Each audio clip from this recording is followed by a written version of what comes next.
All right, welcome back, you guys. This is episode 4. I have a helper today. Her name is Elsa, and she's so cute. She's sitting over on the bed. She's my director. She is, she wanted to sit down on one of my readings today, so I'm excited she's here.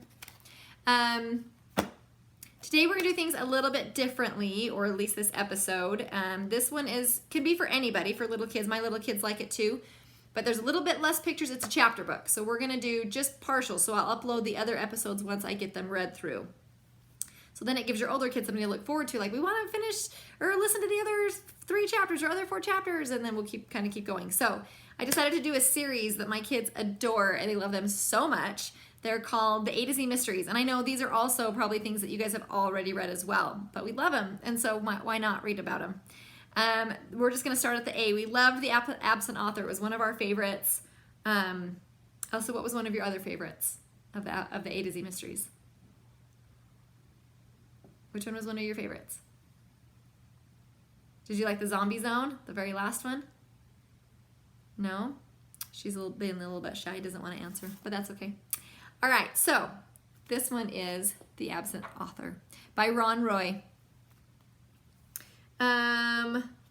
So this is about, I will read this to you so that you know if you want to listen to the rest of this. A is for absent, and when there are pictures, I will show you. All right, A is for absent. Come on, Dink dragged his friends down the street to the book nook. They looked through the window out of breath. The bookstore was crowded with kids. The book nook's owner, Mr. Paskey, had set up folding chairs. Dink noticed that most of them were already taken. Dink saw Mr. Paskey sitting behind a table. A big white sign on the table said, "Welcome, Wallace Wallace." But the chair behind the sign was empty. Dink gulped and stared at the empty seat. Where was Wallace Wallace? Dun dun dun.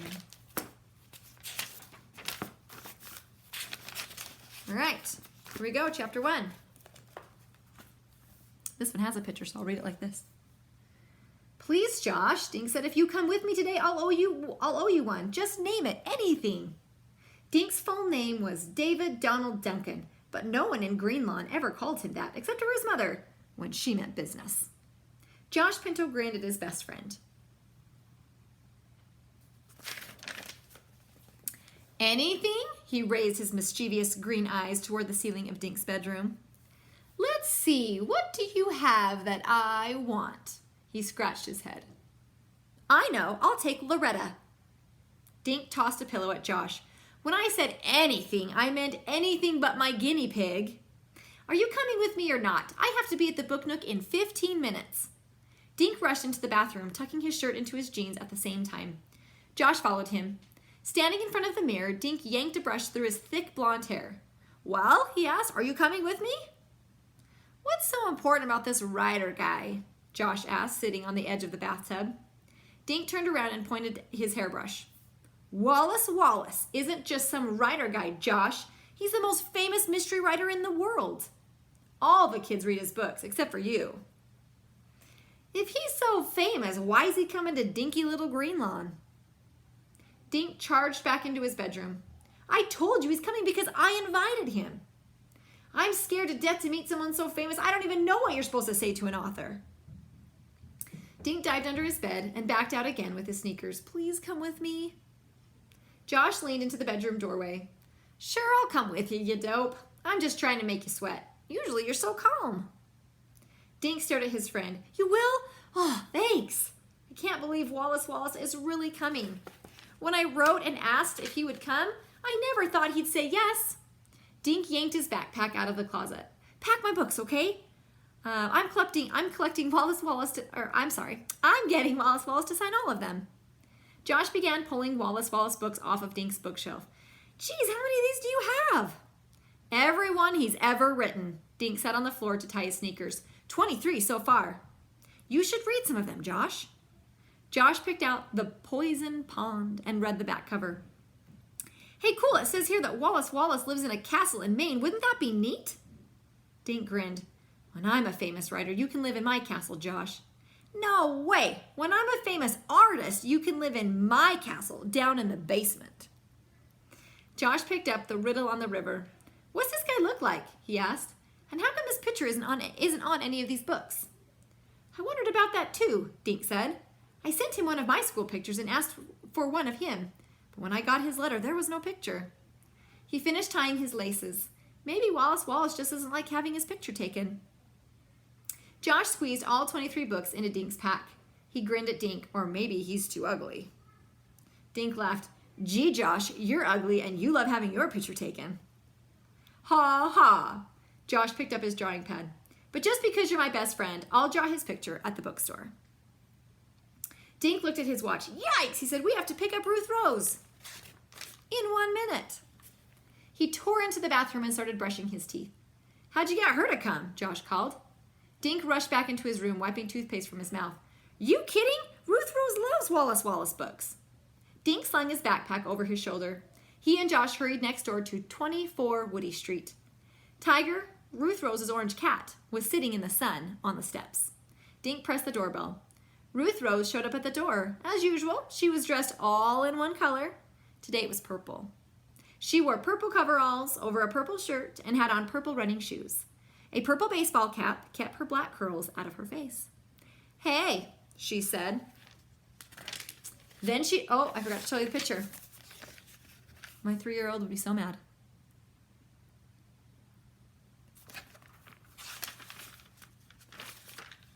Then she turned around and screamed into the house.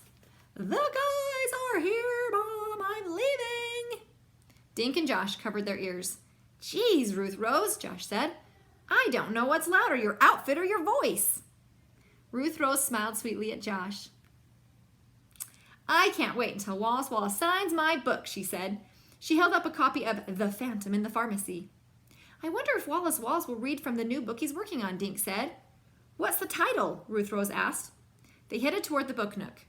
I don't know, said Dink, but he wrote in his letter that he's doing some of the research while he's here in Connecticut. Dink pulled the letter out of his pocket. He read it out loud while he walked. Dear Mr. Duncan, thank you for your kind letter. I'm so impressed that you've read all my books. I have good news. I've made arrangements to come to the book nook to sign books. I can use part of my time for research. Thanks for your picture. I'm so happy to finally meet one of my most loyal fans. Short of being kidnapped, nothing will stop me from coming. See you soon, Wallace Wallace. The letter was signed Wallace Wallace in loopy letters. Dink grinned. Pretty neat, huh? Yeah, pretty neat, Mr. Duncan, Josh teased. There's the letter that he wrote back, and there's the big loopy letters.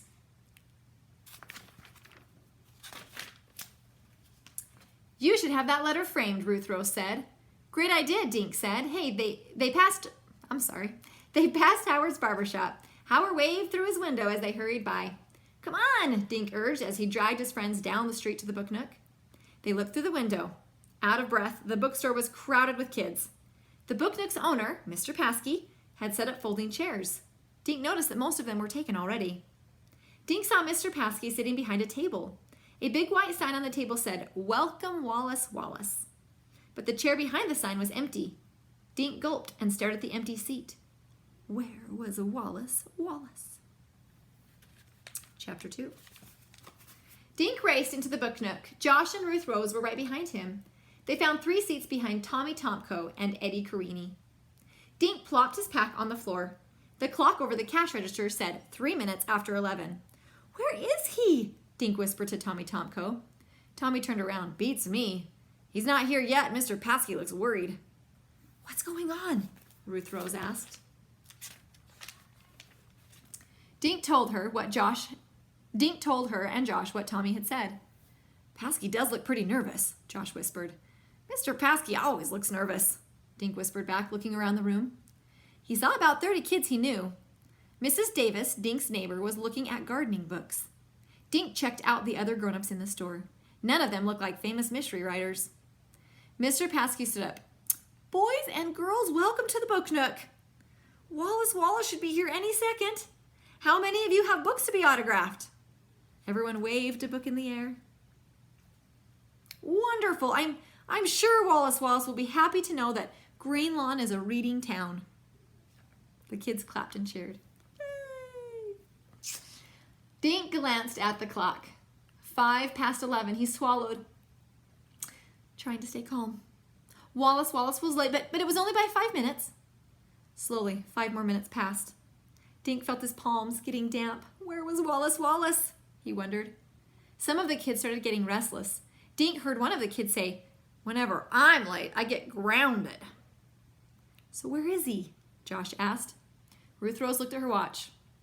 It's only 10 after, she said. Famous people are always late.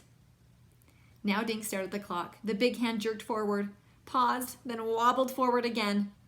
At 11:15, Mr. Paskey stood up again. I don't understand why Wallace is late, he said. Dink noticed that his bald head was shining with sweat and his bow tie was getting a workout.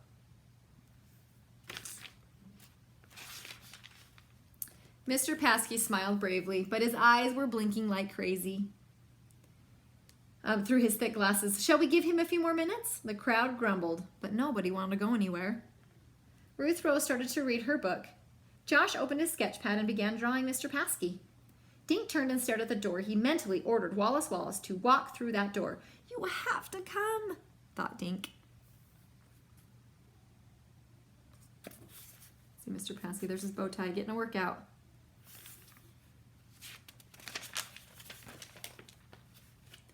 Ever since he had received Wallace's letter, he'd thought about only one thing, meeting him today. Suddenly, Dink felt his heart skip a beat. The letter. "Short of being kidnapped," the letter said, "nothing will stop me from coming." Kidnapped? Dink shook himself. Of course Wallace wasn't kidnapped. Mr. Paskey stood again, but this time he wasn't smiling. "I'm sorry, kids," he said, "but Wallace doesn't seem to be coming after all." The kids groaned. They got up, scraping their chairs and bumping knees. Mr. Paskey apologized to them as they crowded past, heading for the door. "I've read every single one of his books," Dink heard Amy Flower tell another girl. "Now I'll probably never meet anybody famous." "I can't believe we gave up a soccer game for this," Tommy Tomko muttered to Eddie Carini on their way out. Ruth Rose and Josh went next, but Dink remained in his seat. He was too stunned to move. He felt the letter through his jeans. Short of being kidnapped? Finally, Dink got up and walked out. Josh and Ruth Rose were waiting for him. "What's the matter?" Ruth Rose asked. "You look sick." "I am sick," Dink mumbled. "I invited him here. It's my fault." "What's all your fault?" Josh asked. "This," he said, thrusting the letter into Josh's hands. Wallace has been kidnapped." Dun, dun, dun. Chapter 3. "Kidnapped?" Ruth Rose shrieked. Her blue eyes were huge. Josh and Dink covered their ears. "Shh," said Josh. He handed the letter back to Dink and gave a quick gesture with his hand. "Some strange woman is watching us." Dink had noticed the woman earlier. She'd been sitting in the back of the book nook. "She's coming over here," Ruth Rose said. The woman had brown hair up in a neat bun.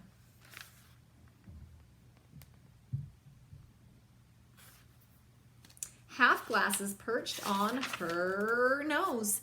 She was wearing a brown dress and brown shoes and carried a book bag with a picture of a moose on the side. Around her neck, she wore a red scarf covered with tiny black letters. "Excuse me," she said in a soft, trembly voice. "Did you say Wallace had been kidnapped?" The woman poked her glasses nervously. Dink wasn't sure what to say. He thought Wallace had been kidnapped, but he couldn't be sure. Finally, he said, "Well, he might have been." "My goodness," gasped the woman. "Who are you?" Josh asked her. "Oh, pardon me," the woman blushed. "My name is Mavis Green," she mumbled. "I'm a writer, and I came to meet Mr. Wallace." Dink said, "I'm Dink Duncan, and these are my friends, Ruth Rose and Josh." Mavis shook hands shyly, then she reached into her book bag and pulled out a folded paper. Wallace wrote to me last week. He said something very peculiar in his letter. I didn't think much of it at the time, but when he didn't show up today, and then I heard you mention kidnapping." She handed the letter to Dink. Josh and Ruth Rose read it over his shoulder. "Dear Mavis, thank you for your note. I'm well. Thank you for asking, but lately my imagination is playing tricks on me. I keep thinking I'm being followed. Maybe that's what happens to mystery writers. We start seeing bad guys in all the shadows. At any rate, I'm eager to meet you in Greenlawn, and I look forward to our lunch after the signing. Wallace Wallace. Big loopy letters again. Wow, said Ruth Rose. First he says he's being followed, and then he winds up missing. Dink told Mavis about his letter from Wallace Wallace. He said the only thing that would keep him from coming today was if he was kidnapped. Oh dear, said Mavis. I just don't understand. Why would anyone want to kidnap Wallace Wallace? Well, if he's the most famous mystery writer in the world, he must be rich, right? Josh said. Maybe someone kidnapped him for ransom. Suddenly, Josh grabbed Dink and spun him around, pointing toward the street. Look, the cops are coming! They must have heard about the kidnapping. A police officer was walking toward them. Josh, that's just Officer Fallon, Jimmy Fallon's grandfather, Dink told him. Jimmy came to get a book signed. I saw him inside the book nook. Maybe we should show Officer Fallon these letters, Ruth Rose suggested. They could be clues if Wallace Wallace has been kidnapped. Who's been kidnapped? Asked Officer Fallon, who was now standing near them. Not my grandson, I hope, he added, grinning. Dink showed Officer Fallon the 2 letters. We think Wallace Wallace might have been kidnapped, he said. He promised he'd come to sign books, but he isn't here. Officer Fallon read Mavis's letter first, and then Dink's. He scratched his chin, and then handed the letters back.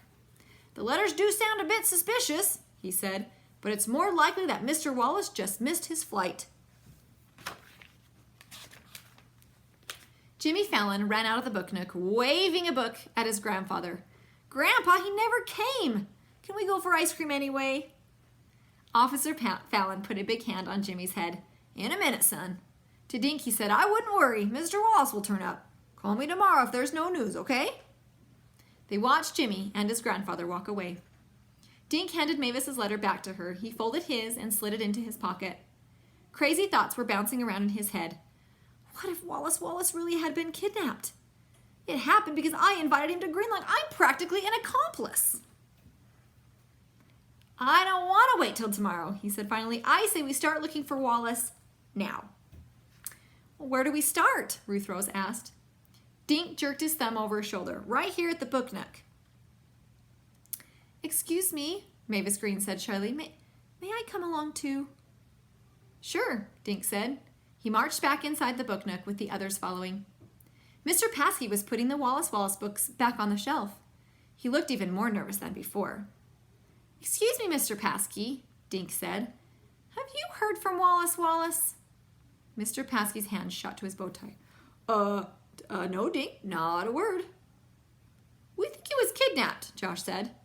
Mr. Paskey swallowed, making his bow tie wiggle. Now, Joshua, let's not jump to conclusions. I'm sure there's a rational explanation for his absence. Dink told Mr. Paskey about the 2 letters. I'm really worried, Mr. Paskey. Where could he be? Mr. Paskey took out a handkerchief and wiped his face. Well, I have no idea. He removed a paper from his desk and handed it to Dink. All I have is his itinerary. The others looked over Dink's shoulder as he read. Itinerary for Wallace Wallace. Arrive at Bradley Airport at 7 p.m. Friday, July 15th, New England Airlines Flight 3132. Meet driver from Lawrence Taxi Service. Drive to Shangri-La Hotel. Sign books at Book Nook at 11 a.m. Saturday, July 16th. Lunch, then back to airport for a 4:30 p.m. flight. Can I keep this? Dink asked Mr. Paskey. Mr. Paskey blinked. Well, I guess that'll be all right. But why do you need the itinerary? Dink picked up a marker and drew circles around the words airport, taxi, hotel, and Book Nook. This is like a trail. It leads from the airport last night to the Book Nook today, Dink said. Somewhere along this trail, Wallace Wallace disappeared. Dink stared at the itinerary, and we're going to find him.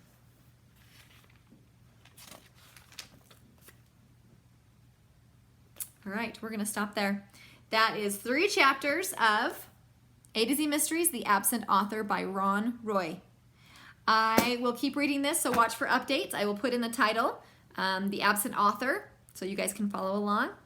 And also, If you guys tell your parents books that you guys want to hear, let them know, and they can type in or let me know what books you guys want to hear, and I will read them because I'm always up for new books. Okay, hope you guys have a great day, and look forward to more episodes with the absent author. We gotta find Wallace Wallace. See you later. Bye.